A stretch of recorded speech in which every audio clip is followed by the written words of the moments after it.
अमरावतीच्या खंडेलवाल कुटुंबाकडे एकाच वेळी 451 गणेश मूर्तींची स्थापना।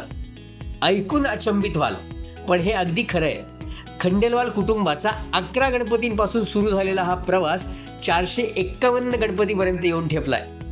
विशेष बाब म्हणजे खंडेलवाल कुटुंबाची ही अनोखी परंपरा गेल्या 30 वर्षांपासून सुरू आहे।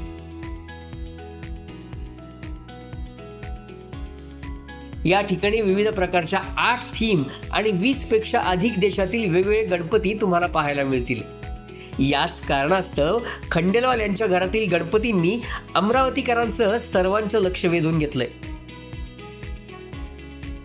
यंदा कलियुग आणि सत्ययुगाचं चित्रण करण्यात आलंय, तसेच पर्यावरणाची काळजी घेण्याचा संदेशही देण्यात आलाय।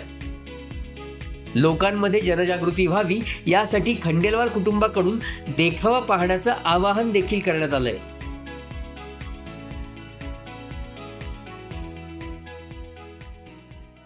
भाग्यश्री सागर खंडेलवाल आणि इथे आम्ही यावर्षी 451 मूर्तीची स्थापना केली आहे आणि त्यांना वेगळ्या वेगळ्या रूपात सजवून ठेवलं आहे।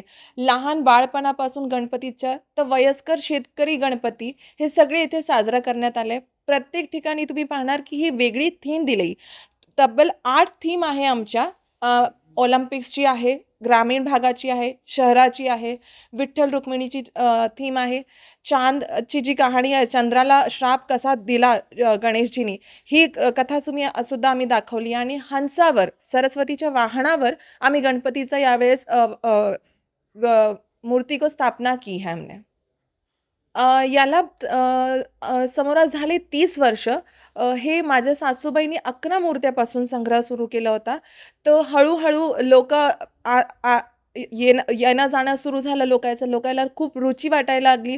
कोणी यायचं तर आमच्यासाठी गिफ्टमध्ये गणपतीची मूर्ती आणायचं आणि त्यांना स्वतःला खूप रुची होती की एक सण पाहिजे आपल्याला। एक गणपती हा सण असते आमच्या घरी जे 10 दिवस कंटिन्यूस चालत राहते।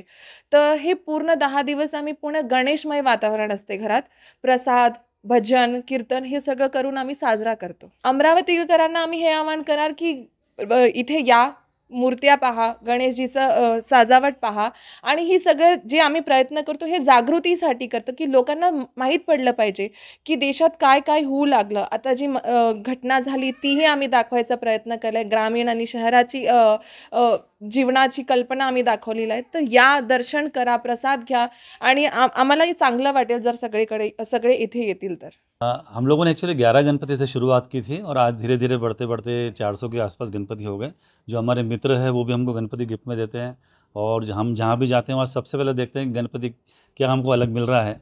तो गणपति के माध्यम से क्या, गणपति में तो आप सभी जानते हैं, व्हाट्सएप पर और सब लोग देखते हैं कि गणपति बापा ऐसे है कि इनके बहुत बड़े बड़े कान हैं, जो बहुत अच्छा हमारा सब सुन लेते हैं। हमारी परेशानी, हमारी व्याधियाँ, हमारी मुसीबतें सब सुनते हैं, उसका निराकरण करते हैं।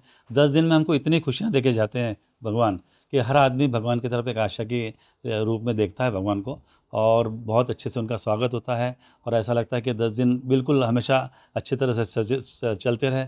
और इसके रूप में हम संदेश यहाँ जो झांकी आपने देखी है कि यहाँ देहात यानी सतयुग और कलयुग दोनों का चित्रीकरण किया है कि पहले ज़माना कैसा था और अब कलयुग में ज़माना कैसा है।